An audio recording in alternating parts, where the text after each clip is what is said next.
Trading में shortcut क्या है? जवाब है फंडेड अकाउंट्स। ट्रेडिंग में स्केलिंग कैसे कर सकते हैं? जवाब है फंडेड अकाउंट्स। अगर आपके पास अपना कैपिटल ना हो तो आप फिर बड़े कैपिटल पे कैसे ट्रेड कर सकते हैं? जवाब है फंडेड अकाउंट्स। अब फंडेड अकाउंट्स अगर हर किस्म के क्वेश्चन का जवाब है तो इतने लोग इसको पास क्यों नहीं कर पा रहे? रीजन है कि इस वीडियो में हम स्पेसिफिकली एफटीएमओ को डिस्कस कर रहे हैं। किसी भी प्रॉप फर्म के अकाउंट के रूल्स, जो उनके प्लेटफॉर्म के रूल्स होते हैं, ट्रेडिंग के रूल्स होते हैं, रिस्क मैनेजमेंट के रूल्स होते हैं, टर्मिनेशन के रूल्स होते हैं, जुरिस्डिक्शन के रूल्स होते हैं, ये सारे के सारे रूल्स से जब आप वाकिफ नहीं होते तो ट्रेडिंग ना आने के बाद भी आप इसको फेल कर देते हो। अब लेट्स से कि हमारा यहाँ पे ग्रुप है हम यहाँ पे सारी ट्रेड्स दे रहे होते हैं, ठीक है।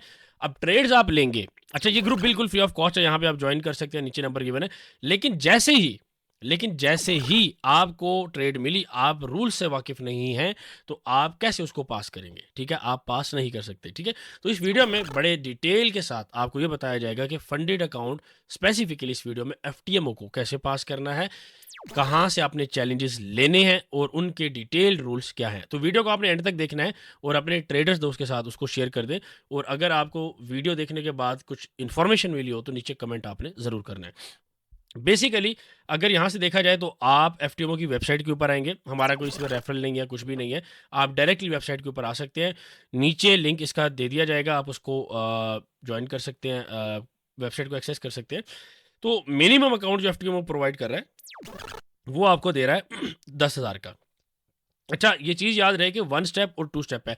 1 स्टेप का मतलब ये होता है कि आपको एक चैलेंज अकाउंट पास करना है या एक फेज अकाउंट पास करना है या एक एग्जाम आपको देना है। 2 स्टेप का मतलब ये है कि आपको 2 डिफरेंट एग्जाम देने हैं, ठीक है। अब 1 स्टेप और 2 स्टेप में बेसिक डिफरेंस जो है वो ड्रॉ डाउन का आ जाता है और प्राइसेस का आ जाता है, ठीक है। मैं उसको एक्सप्लेन करता हूँ। बट मिनिमम जो आपके पास अकाउंट साइज है वो 10,000 है, फिर 25,000, 50,000, आपके पास 100,000 और उसके बाद 200,000, ठीक है। डिटेल के अंदर रूल्स में आपको एक्सप्लेन करता हूँ। अब आपने ये देखना है कि फेज 1 फेज 2 में यहाँ पे आपके पास 5%, 10% ड्रॉ डाउन है। 1 स्टेप में आपके पास ये ड्रॉ डाउन आ जाता है 3%। 3% काफ़ी ज़्यादा लेस है एज़ कम्पेयर टू 5%। उसके ब्लो होने के चांसेस, उसके अकाउंट के टर्मिनेट होने के chances due to limit of daily loss आपके पास काफ़ी ज़्यादा हो जाती है, ठीक है। तो सबसे पहले हम इसको एफटीओ के जितने रूल्स हैं हम इसको डिटेल में देखते हैं कि हमारे पास क्या क्या रूल्स हैं। सबसे पहले जो एफटीओ के रूल्स हैं कि आप एलिजिबल होने चाहिए किसी भी चैलेंज को परचेज करने के लिए। जिन लोगों को नहीं पता, FTMO one of the oldest firm है और 2013-14 से काम कर रही है, मोस्ट क्रेडिबल फर्म है। एक ओआंडा नाम के ब्रोकर को भी इन्होंने रिसेंटली एक्वायर किया है और उसको भी ओन करते हैं। तो बहुत अच्छी यानी कि इनकी रेपुटेशन है। ट्रस्ट पायलट के ऊपर आप देख सकते हैं, हमारी फुल रिकमेंडेशन है, मैं खुद भी ये अकाउंट्स यूज़ करता हूँ और आप भी इनको यूज़ कर सकते हैं। तो एलिजिबिलिटी एंड आपके पास गाइडेंस क्या है वो गाइडेंस हमारे पास ये है कि आप कम से कम 18 साल से ऊपर होने चाहिए। केवाईसी आपके पास मस्ट होनी चाहिए। ऑफकोर्स आप अगर 18 साल से ऊपर है तो आपके पास डॉक्यूमेंट्स होंगे, गवर्नमेंट डॉक्यूमेंट्स होंगे, तो आप केवाईसी को आराम से परफॉर्म कर सकते हैं। Jurisdiction and legal status, you are not from a restricted jurisdiction. किसी कंट्रीज के अंदर वो आपको सर्विसेज नहीं देते तो वो आप इनके देख सकते हैं। यहाँ पे अलाउड नहीं है बताना, इसलिए आपको वहाँ पे नहीं कर सकते। सैंक्शन अगर किसी कंट्री के ऊपर लगा हुआ है, आपको पता है यूएस सैंक्शन लगा देता है, वहाँ से भी आप नहीं कर सकते। One of the main would be Russia, ठीक है। और बाकी जो कंट्रीज़ हैं उसके बाद अगर आपने किसी किस्म का फाइनेंशियल क्राइम या इस तरह का अगर आपका रिकॉर्ड है तो भी आप नहीं ले सकते। ऑफकोर्स आप जब केवाईसी करेंगे तो वो चीज़ क्लियर हो जाती है। इसके अलावा account and capital, if a company beneficial owner must also qualify, total capital across all FTO account must not be exceed $400,000। अच्छा, ये मैं आपको रूल समझा देता हूँ। बेसिकली क्या है कि अगर एफटीओ के अंदर आपके पास $50,000 के, ठीक है, एक अकाउंट है तो आप $50,000 के 8 अकाउंट टोटल ले सकते हैं, ठीक है। क्योंकि 50,000 इंटू 8 आपके पास हो जाएगा $400,000, ठीक है। इसी तरह अगर आप 1 लाख का जो है आप लेते हैं 4 अकाउंट, ठीक है, तो आपके पास टोटल आपके पास अमाउंट हो जाएगी $400,000, ठीक है। इसी तरह अगर आप 25,000 के लेते हैं तो कितने हो जाएंगे? ठीक है, 12 हो जाएंगे, ठीक है। तो यानी कि टोटल जो कैपिटल है आपके पास वो 400,000 से ज़्यादा आप नहीं रख सकते, ठीक है। ये इनका मेन रूल है, इसका आपने हर टाइम ख्याल रखना है। अच्छा, उसके बाद हम इंपॉर्टेंट इनके पास लीगल रूल्स को देखते हैं। एफटीएमओ जो है वो रेगुलेटेड नहीं है फाइनेंशियल सर्विस, इसके लिए एक एफसीए का एक लाइसेंस चाहिए होता है। तो रेगुलेटेड नहीं है बट लाइसेंस्ड है, ठीक है। रेगुलेट होने में लाइसेंस होने में फ़र्क होता है। इसी तरीके से हमारी कंपनी भी यूके में आपके पास रजिस्टर्ड है, उसके बाद हमारे पास लाइसेंस नहीं है, ठीक है, तो हम यूके के अंदर इस तरीके से ऑपरेट नहीं कर सकते हैं, ठीक है, तो ये लाइसेंसिंग सेपरेट होती है और वो कर सकते हैं। और हमारी वैसी भी ऑडियंस जो है वो इंडिया पाकिस्तान की, हम यूके में वैसे भी ऑपरेट नहीं करते हैं। इसके अलावा सिमुलेटेड ओनली, अच्छा ये एक लीगल नोटिस है कि ट्रेडिंग जो है वो आप डेमो इन्वायरमेंट में कर रहे हैं, ये रियल अमाउंट नहीं है। जब आप चैलेंज देते हैं या इवन लाइव अकाउंट भी होता है तो ये आपको बता रहे हैं कि ये सिमुलेशन है, ये रियल अकाउंट नहीं है, ठीक है। नो रियल एग्जीक्यूशन और नो एडवाइस, ठीक है, सिंपल सी बात है। अच्छा पेमेंट रूल आपकी हमने क्योंकि यूज़ किया तो कार्ड भी एक्सेप्ट करता है, क्रिप्टो भी एक्सेप्ट करता है, पेपॉल भी है और बैंक जो है उसको भी यूज़ कर सकते हैं आप, ठीक है। उसके बाद एफटीओ कहता है कि challenge fees must be paid in full, यानी कि एक ही टाइम एडवांस में आपने फुल पेमेंट देनी है, कोई किस्तों वाला हिसाब नहीं है। हाँ, अगर कुछ ऑफर चल रही है, black Friday, black cyber, Monday cyber और एनिवर्सरी टाइप, तो आप उसको देख सकते हैं, ठीक है। अभी अगर आप करंटली देखेंगे तो एफटीओ इस वक्त 2 स्टेप के ऊपर $1 लाख वाले अकाउंट के ऊपर 19% ऑफ दे रहा है, ठीक है। तो this is the only offer जो आपके पास अभी इस वक्त अवेलेबल है। Withdrawal right exist only before first trade, ठीक है, तो सिंपल से ये रूल है। अच्छा, अब हम आ जाते हैं कि अकाउंट एंड प्लेटफॉर्म रूल्स। अच्छा, ये बड़ा इंपॉर्टेंट है कि ओनली वन यूज़र एरिया, ठीक है। उसके बाद क्रेडेंशियल मस्ट नॉट भी है, काफ़ी लोग किसी और को अकाउंट दे देते हैं, भैया आप ट्रेड करें, गलत है। अगर आईपी मैच होगी, उन्होंने चेक कर लिया, देखिए किसी का वो चेक नहीं करते, ये सिस्टम फ्लैग करता है, वो बैठ के हर अकाउंट चेक नहीं कर रहे होते, सिस्टम फ्लैग करता है। Once the system has flag your account, वो चेक करेंगे और अगर आप पकड़े गए तो सारी बात है, आपका अकाउंट टर्मिनेट हो जाएगा और किसी किस्म का कोई रिफंड नहीं होगा। You are responsible for all the activity on your account. अगर आपके नाम के ऊपर, आपकी केवाईसी के ऊपर, आपकी ईमेल के ऊपर, आपके नंबर के ऊपर अगर आपने अकाउंट लिया है तो सिर्फ और सिर्फ आप ही रिस्पॉन्सिबल हैं। And email can not be change, जब आपने एक दफ़ा एक ईमेल यूज़ कर ली वो दोबारा चेंज नहीं हो सकती, प्रीटी सिंपल। उसके बाद इवैल्यूएशन रूल्स, प्रोसेस रूल, एफटीएमओ का 1 स्टेप है, 2 स्टेप है, वो आपको बता दिया। अच्छा, ये हमें पढ़ने की ज़रूरत है। ये कहता है एफटीएमओ मीट, जब भी आप इसको पास करने के लिए ना ऑल ट्रेडिंग ऑब्जेक्टिव्स मीट होने चाहिए, वो मैं आपको आगे एक्सप्लेन कर देता हूँ। Must not violate any rule, ठीक है। वायलेशन के कौन से रूल्स हैं? अगर आप 2 स्टेप में आएंगे, आपके पास 4 दिन कम से कम आपने ट्रेड करना है। दिन का जो लॉस की लिमिट है वो इतनी है।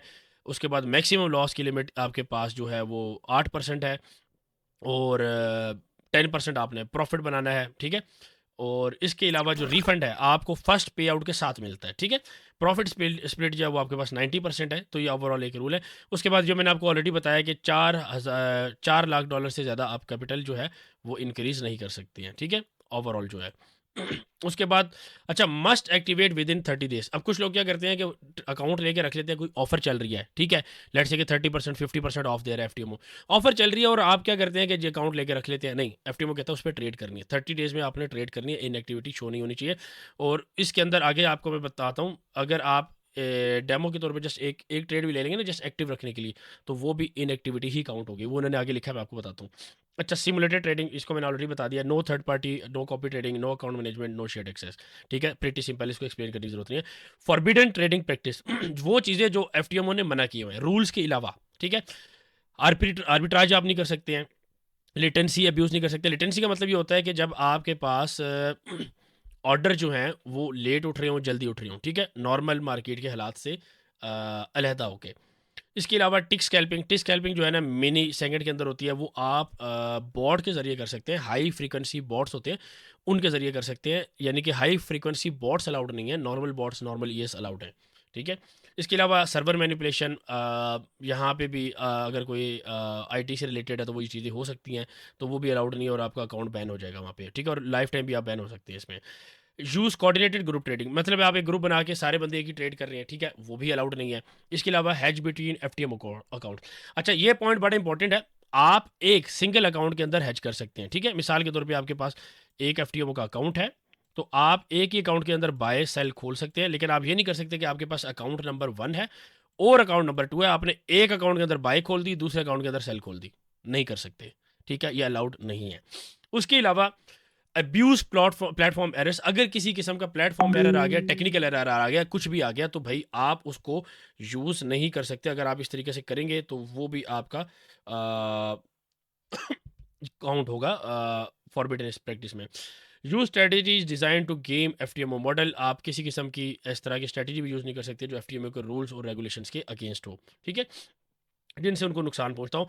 उसके बाद risk management rules, risk management rules में अगर आपके पास लार्ज पोजीशन एकदम, ठीक है, सडनली ओपन हो रही है, ये अलाउड नहीं है, इसको एफटीएमओ मना करता है। अच्छा ये थोड़े से रूल्स इस तरह, ये वाले जो रूल्स हैं ना, ये इनके ऊपर एफटीओ इतनी सख्ती नहीं करता, लेकिन कर भी सकता है, ठीक है। तो आपने अवॉइड ही करना है basically. Increasing decreasing number of trades, ठीक है, जिसको को आप लेयरिंग कहते हैं। Repeated high risk trades on same symbol, आपने बड़ी बड़ी लॉटें ले ली, ठीक है, आप यानी कि गैम्बल स्टाइल आपकी ट्रेडिंग है, तो वो अलाउड नहीं है, ठीक है। और बाकी फिर इस तरह की अगर प्रैक्टिस होती है तो आपका अकाउंट लिमिट हो सकता है, लेवरेज लिमिट हो सकती है। उसके बाद आपकी ट्रेड कट हो सकती हैं, अकाउंट आपको फेल कर सकते हैं और आपको टर्मिनेट कर सकते हैं, और बैन भी कर सकते हैं कुछ केसेस में अगर आप रिपीटेडली यूज़ कर रहे हैं। What happens if you break rules? Of course आपका अकाउंट फेल हो जाएगा, चैलेंज आपका वो हो जाएगा, आपके प्रॉफिट खत्म हो जाएंगे, और जो आपको रिफंड है वो आपको नहीं मिलेगा। सिंपल, प्रिटी सिंपल, ठीक है। अच्छा, इन एक्टिविटी रूल्स ये मैं आपको बता रहा था।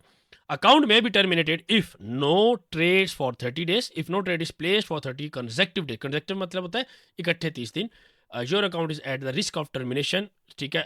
8 से 10% ड्रॉडाउन पे आप बैठे हैं, 30 दिन से ज़्यादा हो गए हैं, अगेन इन एक्टिविटी रूल। और फेक एक्टिविटी, ये मैं आपको बोल रहा था कि trying to fake activity still considered inactivity, ठीक है। यानी कि आप उनको बता रहे हैं कि भाई आप लेट से 8% ड्रॉडाउन पे बैठे हैं, आपने एक ट्रेड खोल दी और 2-3 मिनट बाद बंद कर दी, ठीक है, कि भाई मैंने तो ट्रेड लिया है, गलत, ठीक है, वो बच्चे नहीं हैं। एफटीएमओ पॉइंट रूल बेसिकली ये कहता है कि आप इसको विड्रॉ नहीं कर सकते, बट आप इसको आगे जो है परचेजेस के लिए यूज़ कर सकते हैं। Only usable for purchases, point can only be redeemed for FTMO products and services या स्लैश सर्विसेज, ठीक है। Expiry date applies. Liability disclaimer, trading losses, FTM is not responsible for trading losses. आपका account loss होता है, पैसे loss होते हैं, platform maintenance में चला जाता है। थर्ड पार्टी सॉफ्टवेयर आप कोई यूज़ कर रहे हैं, कोई ये यूज़ कर रहे हैं, उसकी वजह से कोई मसला आता है, एफटीएम इसका रिस्पॉन्सिबल नहीं है। Using data for real trading, आपका एफटीएम इसका रिस्पॉन्सिबल नहीं है। और फोर्स मैच्योर इवेंट्स, इसका मतलब ये होता है कि किसी किस्म का साइबर अटैक हो जाए, किसी किस्म की वॉर हो जाए, किसी किस्म की इलेक्ट्रिसिटी कट हो जाए, इंटरनेट कट हो जाए, तो इस केस में भी एफटीओ रिस्पॉन्सिबल नहीं है, ठीक है, क्योंकि ये एफटीओ के पैरामीटर से बाहर है, ठीक है, सिंपल एज डैट। और यहाँ पे termination rule, you break the eligibility rules, अगर आप 18 साल से कम है, जो हमने इसको कर दिया है। ब्रेक द ट्रेडिंग रूल्स हमने ऊपर डिस्कस कर लिए हैं। ब्रीच टर्म्स एंड कंडीशन, ये भी ऊपर डिस्कस हो चुके हैं। यू आर इनएक्टिव, इसको भी अभी डिस्कस किया है। यू डिस्प्यूट फीस अनफेयरली, उसके बाद you violate personal use rule, personal use वही आपके पास शेयरिंग वाला। और डैमेज रेपुटेशन, अगर आप एक इन्फ्लुएंसर हैं और आप सोशल मीडिया पे जाके आप एफटीएमओ को डिफेम कर रहे हैं या उस तरह की बात कर रहे हैं, तो एफटीएमओ फिर आपको उस केस में ना रिफंड देगा और आपको बैन भी करेगा, ठीक है, और डेफिनेटली करेगा। चेंजेस टू रूल, अगर किसी किस्म का कोई चेंज एफटीओ रूल में करता है तो आपको 7 दिन का नोटिस दिया जाएगा, और अगर आप उसको रिजेक्ट करते हैं तो आपका अकाउंट टर्मिनेट कर दिया जाएगा, क्योंकि आप उनके रूल्स के साथ एग्री नहीं करते, ठीक है। तो data usage rule can analyse your trade, FTO ये कहता है कि हम आपकी ट्रेड किसी वक्त भी एनालाइज कर सकते हैं। उसके बाद आपके पास can sure analysed data with in FTO group, you get no compensation for that, trader receive no payment or compensation for the use of their data, ठीक है। Can use data for their own trading, FTM may use inside drive from your data for their own trading purposes, ठीक है। जैसे मैं आपको हमारे groups में भी बताता हूँ कि देखिए ये आपका ग्रुप है, यहाँ पे ज्वाइन कर सकते हैं, बाय द वे नीचे नंबर गिवन है, आप इसको कर सकते हैं। यहाँ क्या कह रहा है कि आपकी एफटीएम में ट्रेड कॉपी भी कर सकता है, और अगर उनको अच्छी लगती है, और इनकी टर्म्स एंड कंडीशन में ये मेंशन है, ठीक है। गवर्निंग लॉ, क्योंकि ये कज़ाक रिपब्लिक से आपकी वहाँ पे रजिस्ट्रेशन है और वहाँ से ऑपरेट करता है, तो जो भी legal rules and jurisdiction apply होती है वो आपकी उस कंट्री के अंदर होती है, ठीक है। और उसके अलावा जो है लास्ट के अंदर most important practical rules for trading, ये अगर आप इसकी स्क्रीनशॉट ले लें और नीचे लिखें कि रूल नंबर 7 इस बारे में आप क्या समझते हैं, ठीक है। रूल नंबर 7 क्या है? Don't try to exploit spreads और एग्जीक्यूशन डिलेस। इसको आपने कमेंट के अंदर एक्सप्लेन करना है कि आप इस पॉइंट से क्या समझे, सिंपल इंग्लिश है, ठीक है। तो इसकी स्क्रीनशॉट ले लें, ये प्रीटी सिंपल है, हम ऑलरेडी इसको डिस्कस कर चुके हैं, ठीक है। और बाकी होप सो आपको बात समझ आ गई होगी। तो one of the best method है अपने आप को ग्रो करने के लिए और अपने आप को चलाने के लिए, हम इसमें हेल्प भी करते हैं, आपको ट्रेड वगैरह कराते हैं, आपकी हेल्प करते हैं, आप हमारे साथ जुड़ सकते हैं। बट मेक श्योर ये करें कि आपको ये रूल्स क्लियर हों, और आपके पास जो चैलेंज है वो आप मिनिमम से स्टार्ट करें, उसके बाद आप यहाँ तक आएँ।